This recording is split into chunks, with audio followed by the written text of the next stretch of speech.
terpercaya.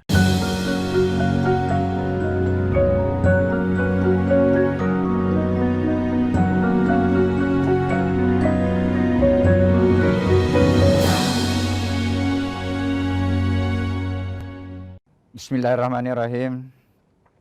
Assalamualaikum warahmatullahi wabarakatuh. Alhamdulillahilladzi khalaqas samawati wal ar wa ma bainahuma wa ja'ala sulumati wan nur. Asyhadu an la ilaha illallah wahdahu la syarikalah wa asyhadu anna sayyidana Muhammadan abduhu wa rasuluhu la nabiyya wa la rasula ba'da. Qala Allah Ta'ala fil kitabil karim, a'udzubillahi minasyaitonir rajim. Bismillahirrahmanirrahim. Ya ayyuhalladzina amanu ittaqullaha haqqa tuqatih wa la tamutunna illa wa antum muslimun.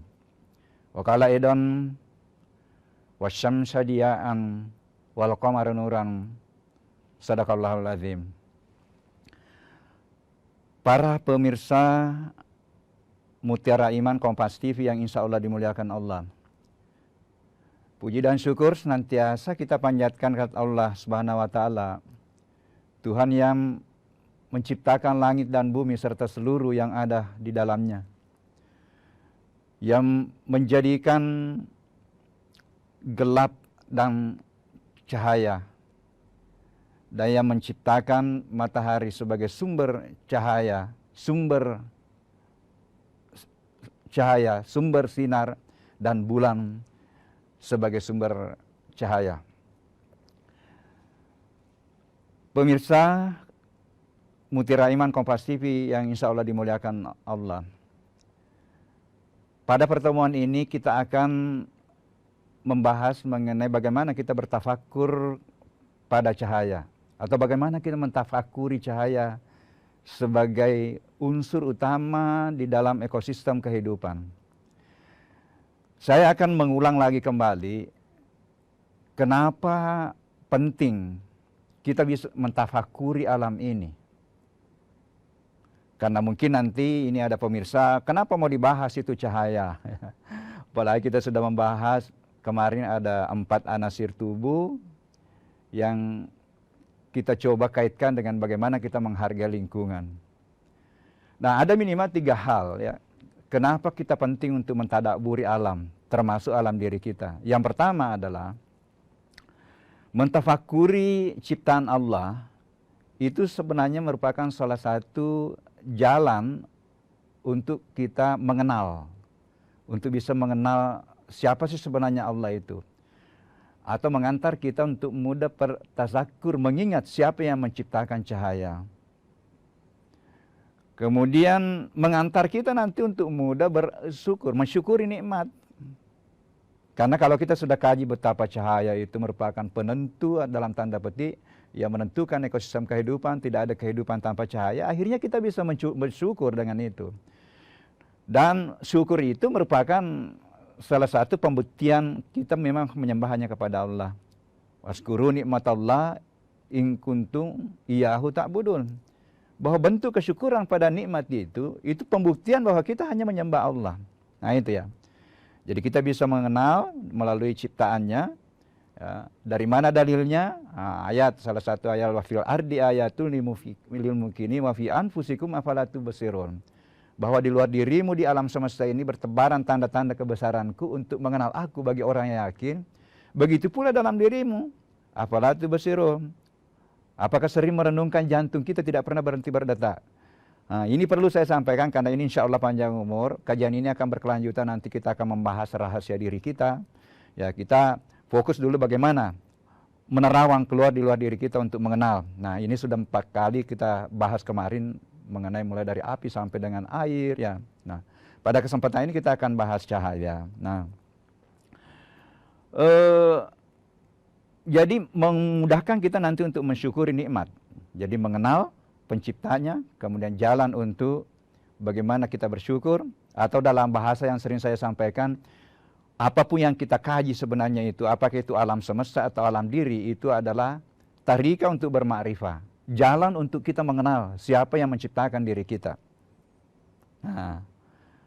Nah, para pemirsa yang insya Allah dimuliakan Allah. Nah, apa sebenarnya itu cahaya? Nah, cahaya dalam bahasa ilmu pengetahuan itu pancaran yang disebut dengan pancaran gelombang elektromagnetik. Jadi cahaya itu pancaran gelombang elektromagnetik yang berada pada panjang gelombang ada namanya 380 ya sampai dengan 750 nanometer. Itulah yang dikenal sebagai cahaya itu. Coba nanometer. Berapa lipat itu dari meter, sentimeter, kemudian ini nanometer. Itu yang disebut cahaya yang bisa dilihat oleh mata. Nah, dari mana sumber cahaya itu? Ya, ini yang akan kita coba. Cahaya itu bersumber dari matahari. Tetapi apakah semua tadi dari matahari itu disebut cahaya? Tidak. Karena matahari juga dia memancarkan namanya sinar. Karena sinar itu ya, tidak semua sinar itu disebut cahaya. Ya. Cahaya itu bagian dari sinar. Nah, itu ada sinar ultraviolet yang berbahaya kalau sampai ke bumi. Nah, disinilah nanti kita bisa merenungkan betapa rahman kasih sayangnya Allah. Coba kalau itu sampai ke bumi, itu ultraviolet itu hancur bumi ini, panas bumi ini. Ditahanlah oleh Allah di langit ya. Bahasa umumnya ditahan di langit. Tetapi bahasa sainsnya ditahan di namanya atmosfer. Nah, apa lapisan langit yang menahan itu namanya ozon. Itu yang rusak sekarang kan sudah ada bocoran-bocoran akibat dari ulahnya manusia. Nah, dari sinilah nanti ketika kita sudah pahami sedikit sesuai dengan kemampuan kita ya, itu nanti kita akan coba mudah untuk mensyukuri nikmat dan mudah untuk kita mengenal siapa sih sebenarnya yang menciptakan cahaya itu ya. Nah, kita akan lanjutkan setelah jeda sebentar ini.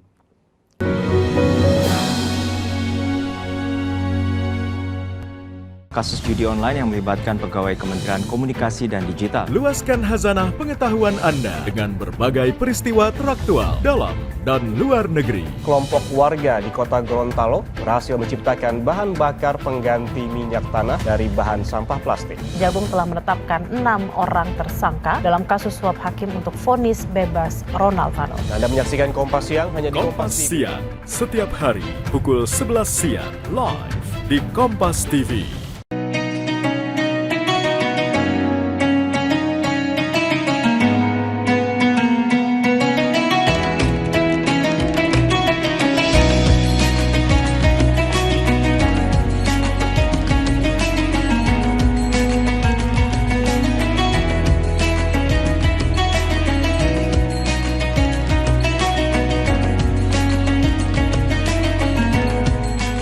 Assalamualaikum warahmatullahi wabarakatuh. Setelah menjalankan ibadah puasa selama bulan Ramadan, kita sambut hari yang suci dengan penuh kebahagiaan. Mari rayakan kebersamaan di hati. Eratkan silaturahmi di hari yang fitri. Selamat Idul Fitri 1445 Hijriah. Minal aizin wal faizin. Mohon maaf lahir dan batin. Wassalamualaikum warahmatullahi wabarakatuh. Isu-isu terkini yang menjadi perbincangan publik. Pemerintah menyatakan perang terhadap judi online. Judi online adalah penipuan. Problematika yang muncul di sekitar Belum kita. ada tampang pasir. Sebelum salat duhur kita sudah pulang, sudah dapat tak 15 kilo. Semarang mempertanyakan perbedaan keterangan antara kronologi polisi dan saksi di lokasi Dibahas, kejadian. diulas lugas dalam 60 menit special report setiap minggu pukul 6 petang di Kompas TV.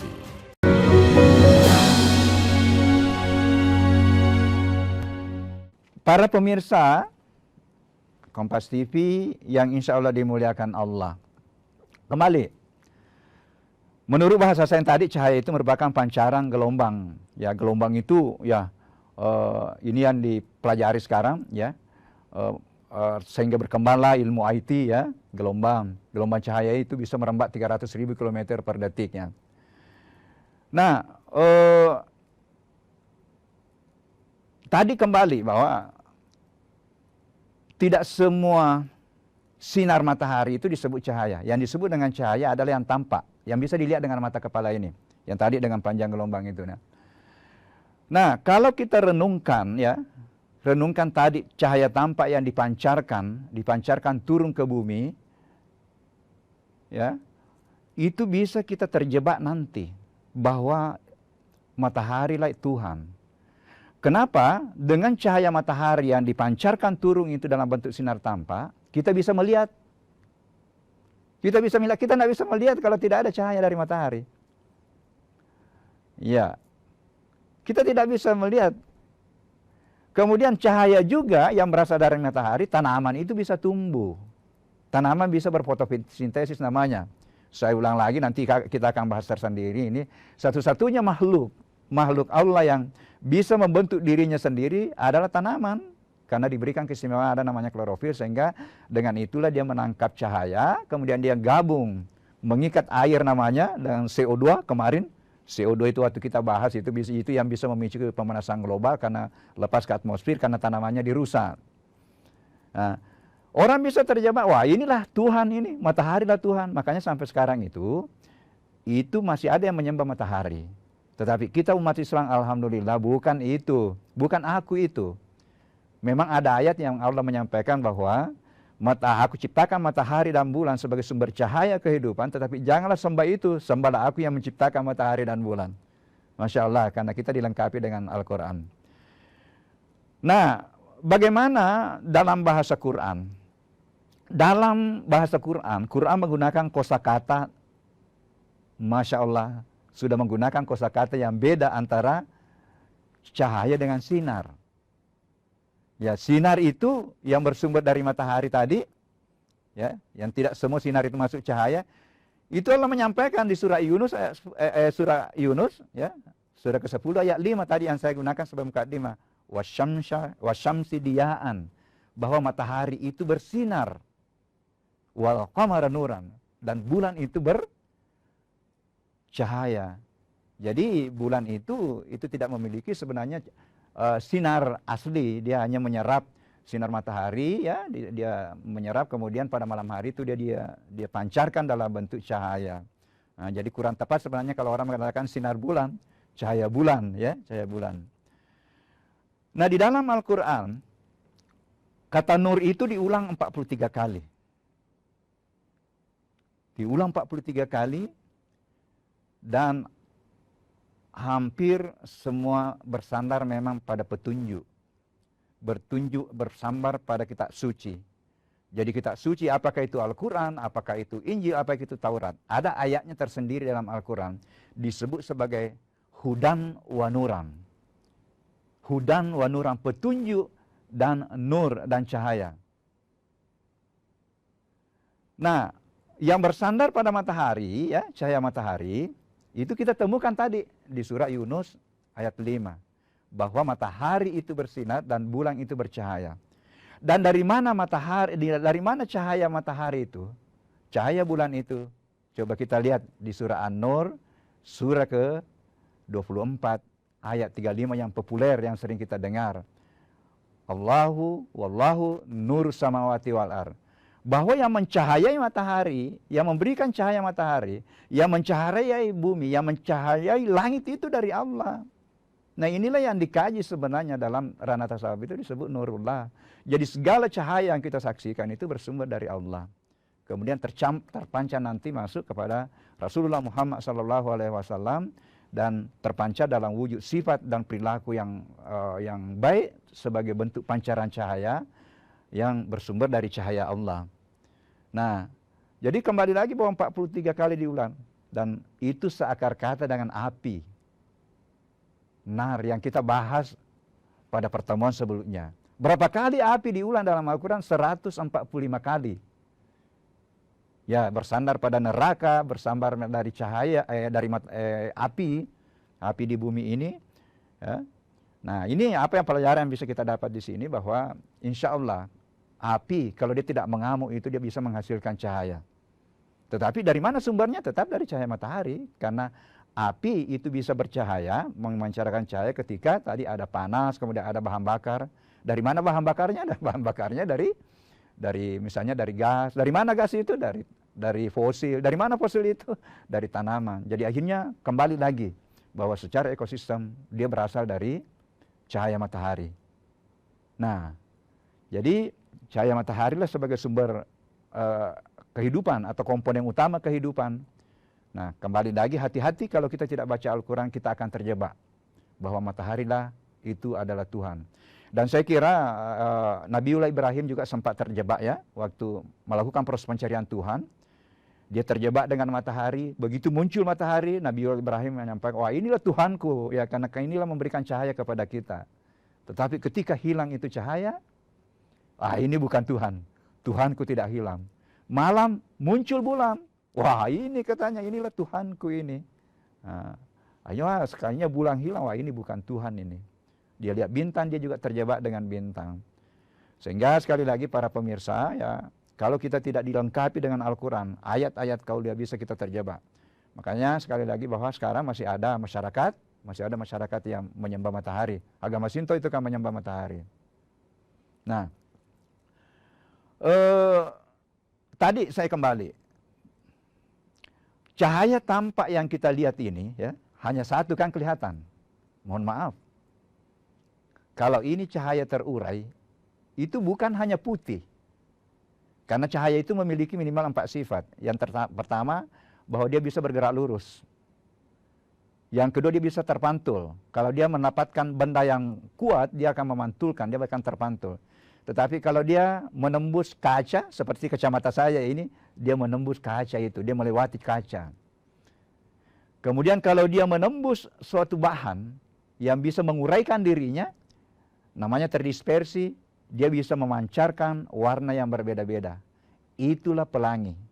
Jadi pelangi sebenarnya itu adalah pemencaran dari cahaya tunggal, cahaya matahari ini, karena ada uap air yang menghalangi itu, akhirnya terbentuklah berbagai macam warna karena dia diurai itu panjang gelombang tadi. Ya, jadi panjang gelombang tadi itu diurai yang 380 sampai dengan 750 itu diurai. Memancar karena itu tadi direspon oleh mata, ada warna merah, ya, ada warna jingga, ada warna ungu, kemudian sampai warna kuning, ya. Apalagi pelajaran yang bisa kita dapat di sini bahwa apa yang kita lihat ini merupakan kelihatannya hanya satu warna, itu merupakan pancaran dari berbagai macam warna. Kita akan lanjutkan lagi nanti setelah jeda sebentar ini.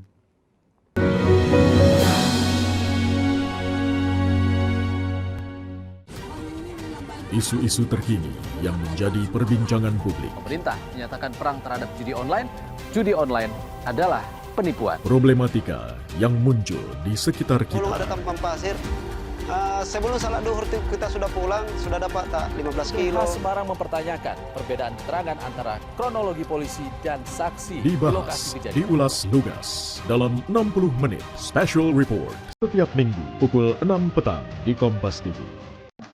Penghujung malam sebelum hari berganti, lengkapi referensi dengan update perkembangan peristiwa yang terjadi sepanjang hari.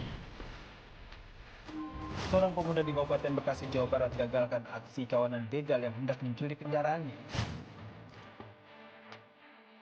Sebuah mobil milik kepala desa terbakar saat terparkir. Kompas Malam. Ikuti pada jam-jam berikut, live di Kompas TV.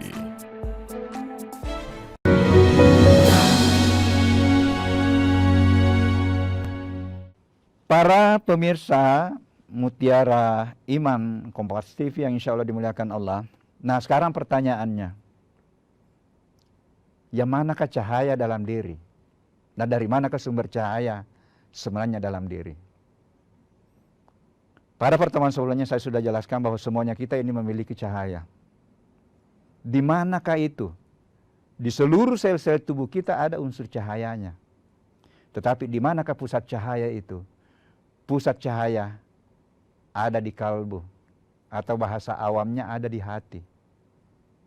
Disitulah pusat cahaya yang bisa memancarkan nur itu, bisa dalam wujud cara berpikir nanti, dan dia bisa nanti mencerminkan sikap dan tindak laku kita. Makanya kita harus mencoba bagaimana menjernihkan cermin tubuh kita, bagaimana kita mensucikan kalbu kita dengan melalui pendekatan sikrullah, melalui pendekatan bagaimana kita mengkaji Al-Quran, bagaimana kita menghadirkan sifat-sifat mulia Tuhan di dalam kehidupan kita, bagaimana kita jujur, bagaimana kita adil, itu adalah semuanya adalah proses pensucian untuk memancarkan cahaya. Dan Masya Allah, kalbu atau hati itu, yang diulang 132 kali dalam Al-Quran, itu selain sebagai pemancar cahaya, itu juga sekaligus sebagai penyerap. Makanya dikatakan mengandung gelombang elektromagnet. Apa yang bisa diserap kalau hati kita itu suci?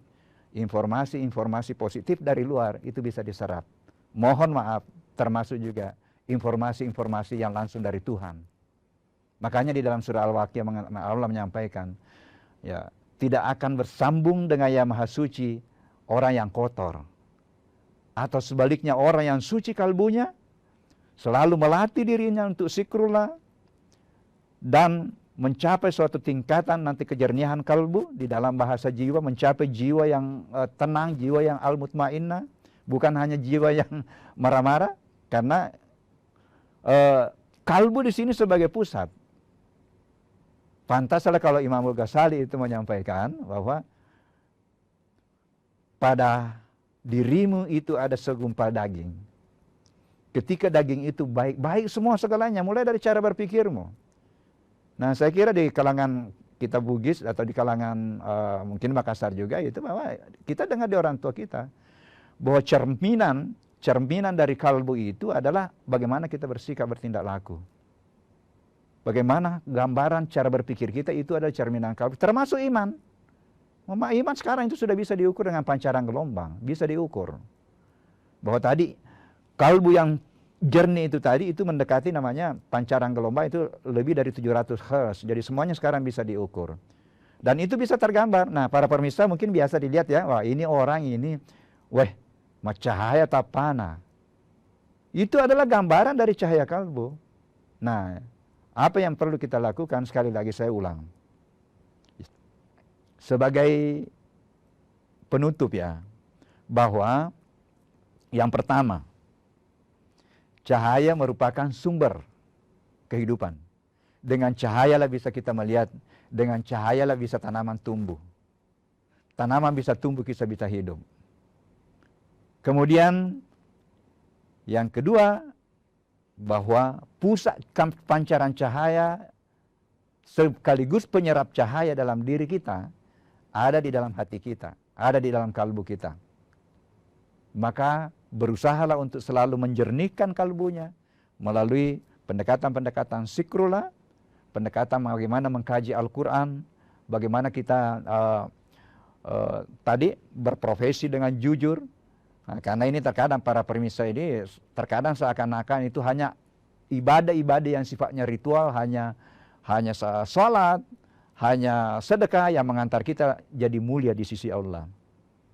Tidak. Pekerjaan kita ketika kita bertanggung jawab itu akan mengantar kita untuk bagaimana mencapai predikat ketakwaan dan kemuliaan.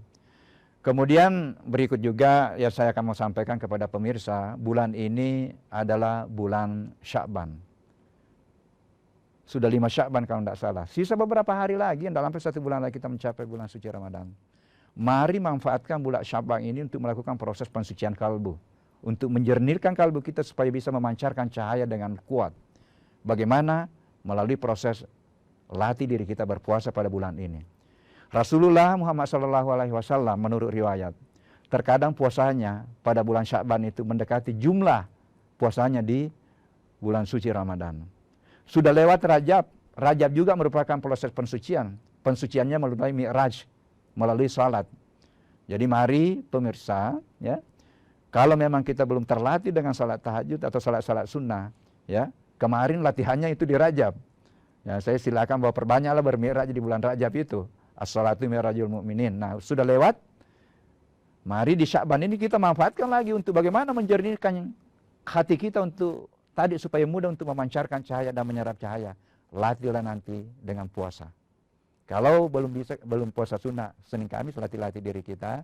Dan sekali lagi, ada nanti jangan lupa ya, ada namanya Nifus Sya'ban. Itu di malam ke-14, ada juga mengatakan malam ke-15. Kalau mau kita lengkapi itu 13, 14, 15. Tetapi makin banyak puasa, insya Allah makin baguslah. Dengan dasarnya tadi bahwa Rasulullah terkadang jumlah puasanya itu mendekati bulan suci di jumlah puasanya di bulan Ramadan. Ya. Bahkan ada katanya terkadang full puasanya, ya. Mari latih diri kita untuk sebagai media untuk bagaimana menjernihkan kalbu kita sebagai pusat pancaran cahaya, sebagai pusat pancaran resapan cahaya. Saya kira inilah yang menjadi kajian kita pada hari ini, ya, bahwa cahaya adalah sumber kehidupan dan pusat cahaya dalam diri kita adalah ada di hati, ada di kalbu. Jernihkanlah kalbunya, jernihkanlah hatinya untuk mendapatkan pancaran cahaya sekaligus resapan cahaya tadi, magnet, untuk kita mengantar kita untuk bagaimana cara berpikir yang jernih, kemudian bagaimana sikap bertindak laku sesuai dengan rambu-rambu yang diatur oleh Tuhan. Saya kira itu, sekali lagi mudah-mudahan mencerahkan, dan insya Allah kita akan bahas fenomena lain nanti, dan mudah-mudahan bisa memperkuat iman dan bagaimana kita lebih mengenal Tuhan dan bagaimana kita bisa mensyukuri nikmat Allah. Saya kira itu, mari kita tutup. Ini doa yang selalu dianjurkan. Allahumma barik lana fi Rajab wa Sya'ban wa balikna Ramadan. Rabbana wasita kulla syai'in rahmatan wa marabisidana ilma warzuqna fahman. Rabbana atina fid dunya hasanah wa fil akhirati hasanah wa qina azabannar. Subhana rabbika rabbil izzati amma yasifun wa salamun alal mursalin. Assalamualaikum warahmatullahi wabarakatuh.